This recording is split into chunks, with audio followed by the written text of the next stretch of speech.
Парни, всем привет. Материала не так много, к сожалению. В обычном порядке я бы побрился завтра, но учитывая последние события, то, что материала для обзора не так уж и мало, трудно утерпеть. Трудно, мне самому интересно, поэтому постараюсь бриться не каждые 3 дня, а каждые 2 дня. Для начала, закрепление пройденного. 2 обзора назад. Автошейв, арка, бальзам. Пленки не оставляет. Зачетная штука. Подробно не буду останавливаться, это уже было в предыдущем обзоре. Флойд. Флойд, по заверению моей любимой, очень тонкий запах. В последнем обзоре я отозвался, что он у него такой мощный, что он будет доминировать и одеколон не допустит. Все оказалось совсем не так. Лично мне он приятен, показался сильным. Через час, когда я подошел к любимой, я говорю: Ларис, ну скажи, что? Она говорит: ну какой-то тонкий запах. Я говорю: какой такой? Он говорит: приятный, но тонкий. То есть получается, час он выдержал честно. Через 1,5-2 часа, я думаю, те, кто хочет, уже может воспользоваться своим регулярным парфюмом. Что касается по запаху голубой или желтый для моей жены, тут определенности какой-то нет. Ей понравился и тот, но она их разделила со своей женской логикой. Голубой более свежий, говорит, это будет летний, но она его так назвала. А этот, говорит, сладенький. Сладенький, тонкий, сладенький. Что сладенький, сказать не смогла. Вот сладенький и все. Мне так он не сладенький, мне он вкусненький. Ну вот у женщин вот так. С повторением пройденного закончили. Предлагаю, давайте познакомимся, а кто же сегодня герои нашего обзора.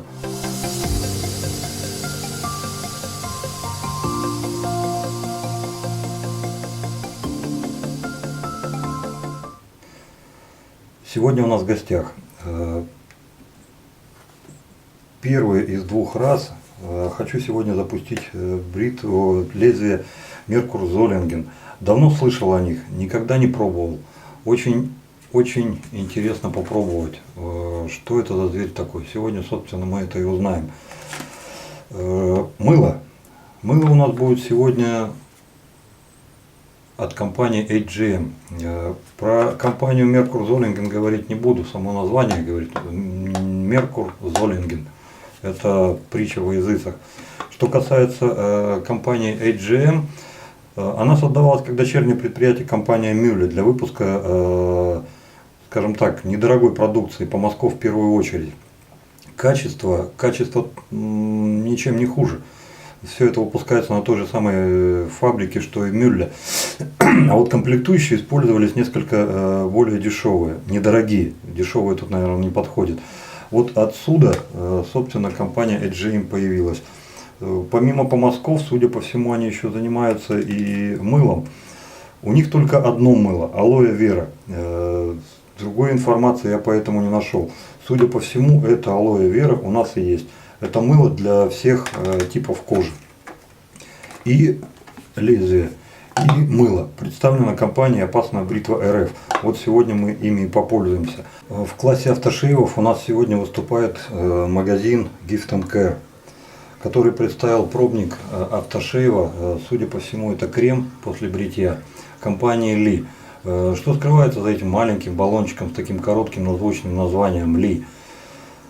За этим названием скрывается фирма, которая через 7 лет будет уже почти 200 лет. В 1823 году господин Хуан Бернардо Ласкараи, не знаю как правильно по-испански, создает фирму, которая начинает выпускать просто свечи. И только в 1855 году они начинают к свечам добавлять еще и мыльную продукцию. Но не все так просто. В 1905 году все производство полностью сгорает дотла.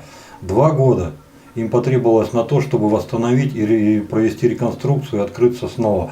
Начиная с того момента, победное шествие этой компании как по Испании, так и по Европе принимает такой массовый характер. На сегодняшний день компания управляет уже 6-е поколение Ласкарай. Ребят, представьте, ну по сути это получается потомственное предприятие. Насколько можно доверять компании, которая на рынке почти 200 лет, ну тут каждый ответит сам. У нас автошейв в этой части. Давайте уже приступим, помолясь. С Катл замочен, пока он откисает. Сейчас самое время замочить помазок. Пришейф я тоже нанес. Из тех 3 помазков, к сожалению, их немного, но вот что есть, ребят. У меня есть Симош с длинным ворсом. Так как мыло у нас твердое, понятно, что мы его брать не будем. Твердое мыло лучше сбивать с чем-то, у кого кисточка и сам узел поплотнее, пожестче. Из этого класса у меня есть 2. Симош 305 и Волфикс 404. Оба хороши, но последний раз был в работе этот, поэтому я его уберу, чтобы он досушивался. Пускай еще денек-другой отдохнет. А в работу у нас пойдет Волфикс.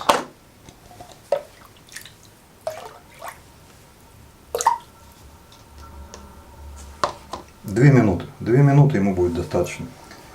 Забыл упомянуть еще об одной вещи. Так как мыло у нас твердое, я работаю с ним первый раз и не знаю, как он возьмется с первого раза. Я бы хотел его предварительно все-таки тоже замочить, чтобы верхний слой чуть-чуть, капельку откис. Аромат свежести. Официально он называется алоэ вера для чувствительной кожи. Ну, ребят, аромат просто кошерный. Он приятный, он цветочно-луговой. Не такой, чтобы, знаете, вот прям какие-то астры там или пионы. Нет. Он веселый, он летний, он освежающий. Чуточку есть что-то, знаете, как вот вы идете по лесной поляне, да, чувствуете запах цветов, но тут вас настигает дождь, вы прячетесь, и после того, как дождь заканчивается, выходите, и вот этот, знаете, вот всепоглощающий удар, бум, природы, вот, и всех вот этих соцветий, цветков, все, что есть, он усиливается многократно. Вот здесь это есть. Это приятно, это радует. Чуть-чуть намочим, и этого будет достаточно. Подождем еще минутку. Пожалуй, достаточно.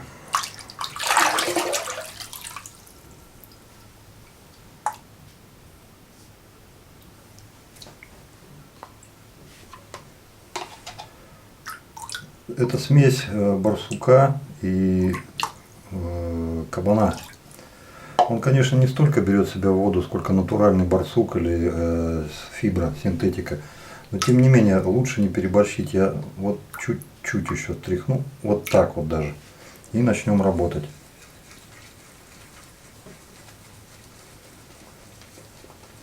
Пена начала генерироваться достаточно быстро.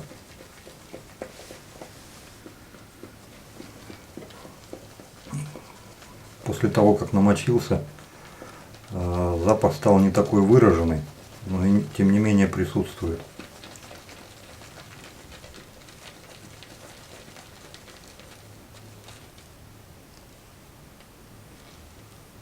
Как можете увидеть,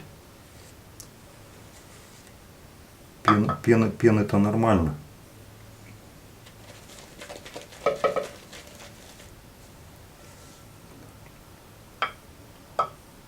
Давайте это уберем. Если вдруг что-то как-то вам покажется неловким, ребят, не судите строго. С твердым мылом я работаю первый раз. Не люблю неряшливость, поэтому я лучше сполосну. Вот, кстати, оно как полукруглое выглядит. И уберу, пускай понемногу сохнет. А мы с вами вернемся к нашей основной чаше.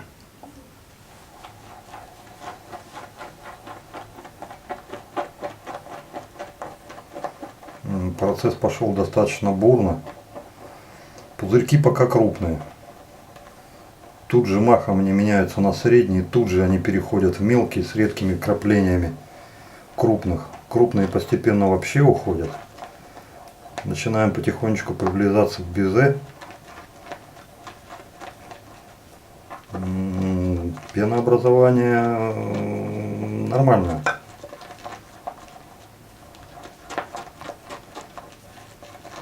Не так уж и много мы с вами с куска мыла взяли, а пена поперла. Обратите внимание, весь катл уже забит. Конечно же, в этом есть и доля работы с катла, но Если бы мыло было так себе, то и скатал бы не помог.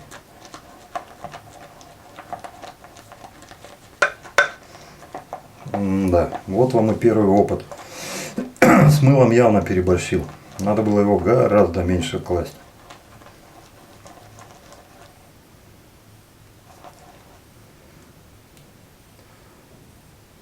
Усы стоят. Обратите внимание. Это то, что нам с вами надо. Пена стабильная. Пизерьки мелкие. Ну, пожалуй, что и все. Можно приступать к бритью.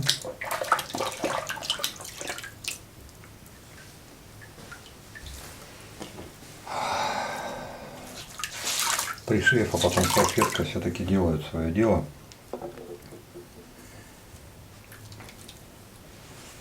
Так, у меня тут помазок упал, как айда валяться. Сейчас я ручку у него вытру. Пожалуй, в огромном скатле только один недостаток. Иногда помазок проваливается. Но это пустяки.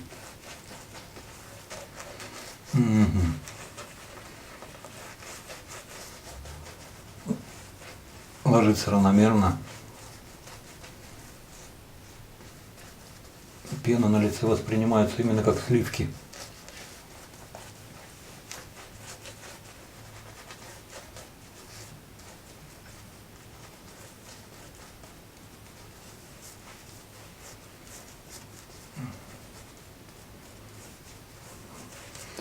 Пена нормальная по плотности, но кожа все-таки чуть-чуть просвечивает. Меня это не напрягает. Я думаю, что это нормально. Все, безе, просто безе. Больше я даже не хочу ничего делать. Смачиваем станок.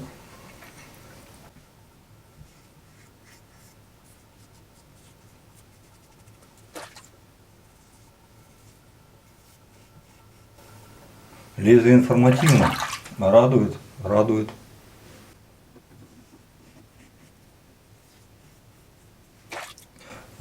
По сравнению с рапирой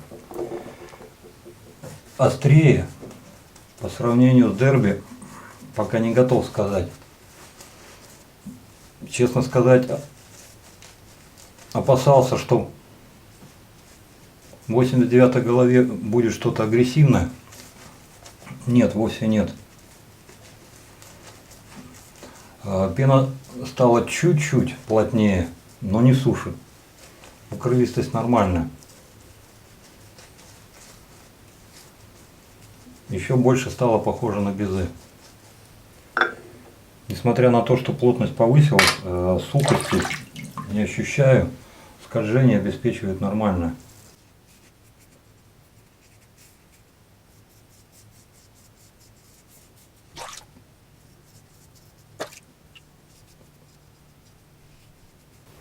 Скользит без дерганий.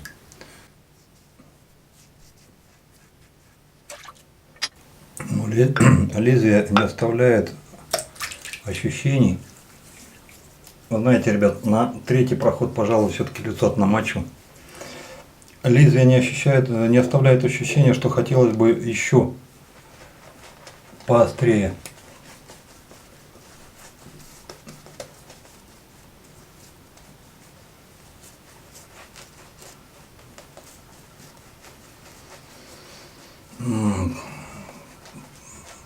Пена теплая, по-прежнему с нежным ароматом. Тот цветочный луговой, который я почувствовал за место обещанной алоэ веры, он все так же хорош, и ощущение, что я с той поляны просто отошел метров на 50 на 100 и по-прежнему ощущаю этот запах.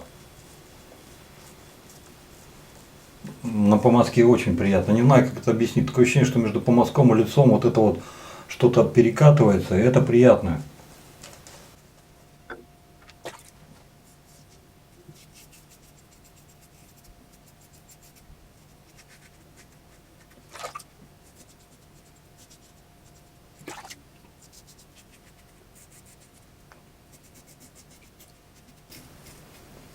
А я все ждал, где выстрелит то, что я на сутки раньше стал бриться, кожа еще не отдохнула. И, как обычно, для меня это чем-то чревато. Вот она выстрелила. Это моя проблемная сторона. Если я вообще режусь, то я режу здесь. Вот оно и скакануло. Больше, наверное, лицо смачивать не буду, потому что пена достаточно хорошо увлажняет кожу, пропитывает ее. Возьму то, что есть. Вот видите, какие сливочки. Это вот сколько она простояла за все это время, она не потеряла своих свойств. Ну так много нам, конечно, не надо.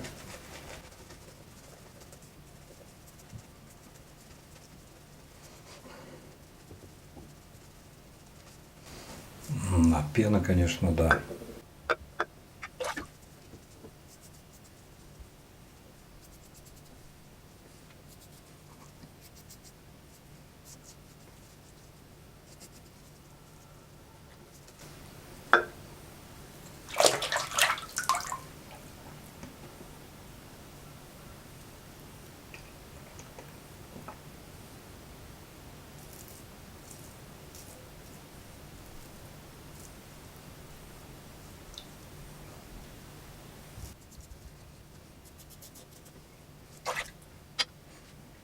Ну все, пожалуй, и все.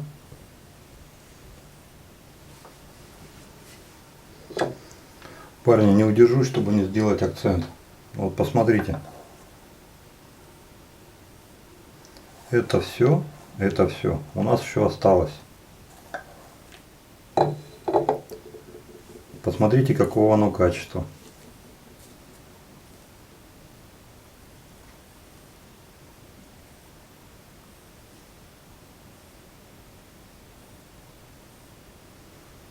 Я считаю, что пена-то хороша. Просто хороша.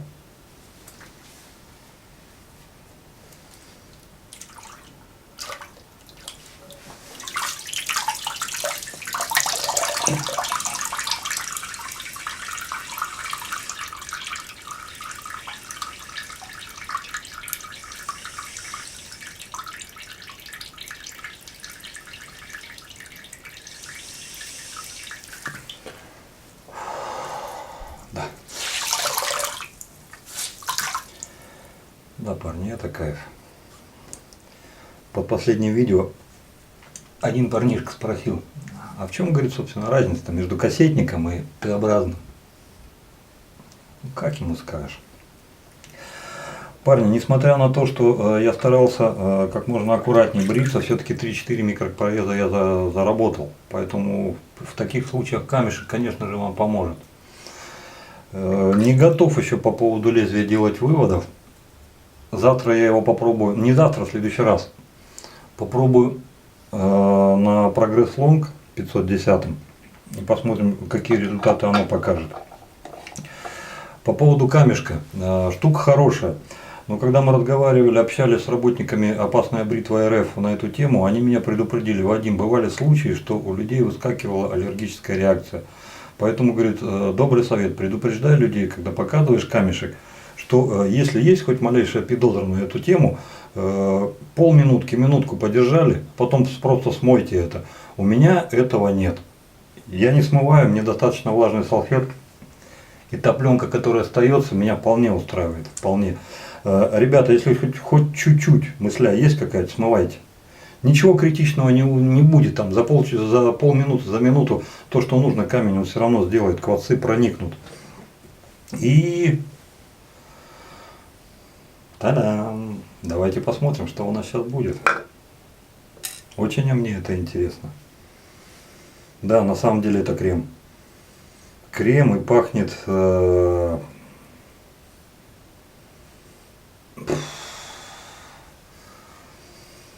парни, не российский запах.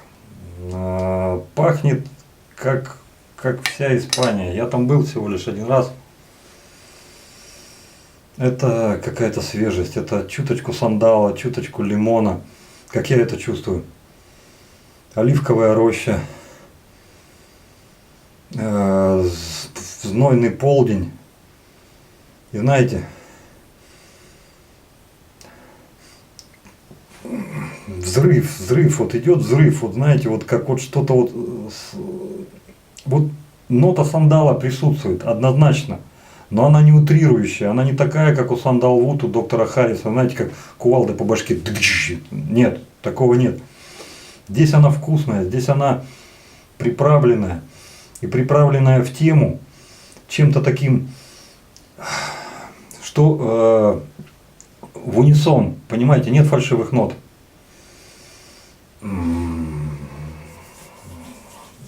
Я рад, я рад. Ну что-то на сухую харю-то маловато, еще намажу. Пока языком молол, кожа вся высохла.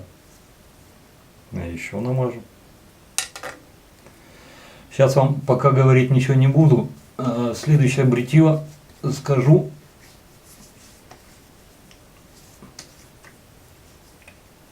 Оставляет пленку или нет. Хотя что, господи, голову морочить, чуть намочил, да и все. Ну вот, другое дело.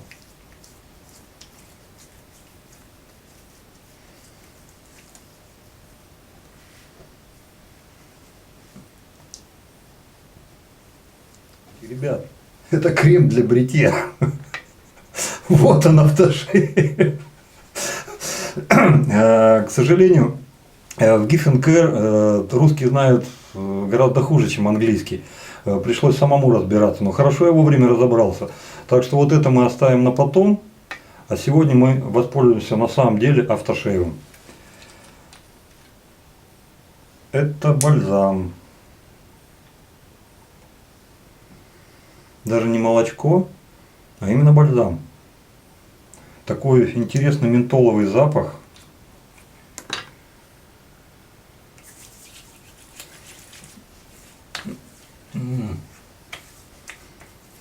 На коже приятно. Впитывается практически моментально. Кожа становится матовой. Липкости какой-то не ощущаю. Это то молочко, которое работает практически как лосьон. После лосьонов, после молочка основная проблема, что мне не нравится. Кстати, у прораса это то же самое. Остается какая-то некая пленка. У кого-то она больше, у кого-то она меньше. У прораса маленькая, но остается. Здесь я ее вообще не чувствую, как будто лосьоном пробежался. Ментольный свежий аромат, глаза не щипит, чувствую, как холодок пошел по коже, успокаивает. Вот то раздражение, видите, которое я заработал, я его вижу только по красному цвету. Никаких болевых ощущений совершенно нет. Так, ну, пожалуй, что можно подвести итог. Давайте сейчас камеру перенастроим, мы с вами более предметно поговорим. Если подвести итог, то на сегодня лично для меня результаты следующие. Лезвие Merkur Zollingen. Не готов пока к комментарию. Такого раздражения, как сегодня, я давно не зарабатывал. Есть две сноски, которые в принципе могут чуть-чуть оправдать. Это, во-первых, R89 сам по себе я его воспринимал всегда как ближе к средней агрессивности. Хотя многие считают наоборот, но все это субъективно, сами понимаете.